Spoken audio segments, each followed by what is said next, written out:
మన రాష్ట్రానికి సంబంధించి 25 మంది లోక్సభ ఎంపీలు ఉన్నారు, 11 మంది రాజ్యసభ ఎంపీలు ఉన్నారు. అంటే మొత్తం 36 మంది ఎంపీలు ఉన్నారు. కనీసం ఈ సెషన్లోనైనా మన రాష్ట్ర ప్రజల హక్కుల కోసం కొట్లాడతారేమో అని ప్రతిరోజు చూస్తూనే ఉన్నాం, ఎదురు చూస్తూనే ఉన్నాం. కానీ ఇప్పటికీ మన రాష్ట్ర ఎంపీలు చాలా బుద్ధిమంతులుగా చక్కగా కూర్చుంటున్నారు.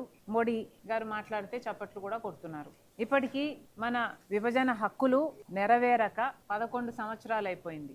మరి విభజన హామీలు ఆంధ్ర రాష్ట్ర ప్రజల హక్కు అన్న విషయం మన ఎంపీలకి నిజంగానే గుర్తులేదో, లేకపోతే గుర్తున్నా పట్టించుకోరో, గుర్తు లేనట్టే నటిస్తున్నారో మాకైతే అర్థం కావటం లేదు. ఎందుకంటే రాష్ట్ర ప్రయోజనాల కంటే వీళ్ళ రాజకీయాలే వీళ్ళకు ముఖ్యం అనిపిస్తుంది. మన హామీల మీద, మన హక్కుల మీద మన రాష్ట్ర ప్రజల తరపున పోరాటం చేయడం కంటే మోడీ గారి మెప్పే వీళ్లకు మిన్నా అనిపిస్తుంది. ఢిల్లీలో రాష్ట్రంలో ఎంపీలుగా పదవులు అనుభవించడం మీద ఉన్న శ్రద్ధ ఆంధ్ర రాష్ట్ర ప్రజల హక్కుల మీద లేనట్టుగా కనిపిస్తుంది.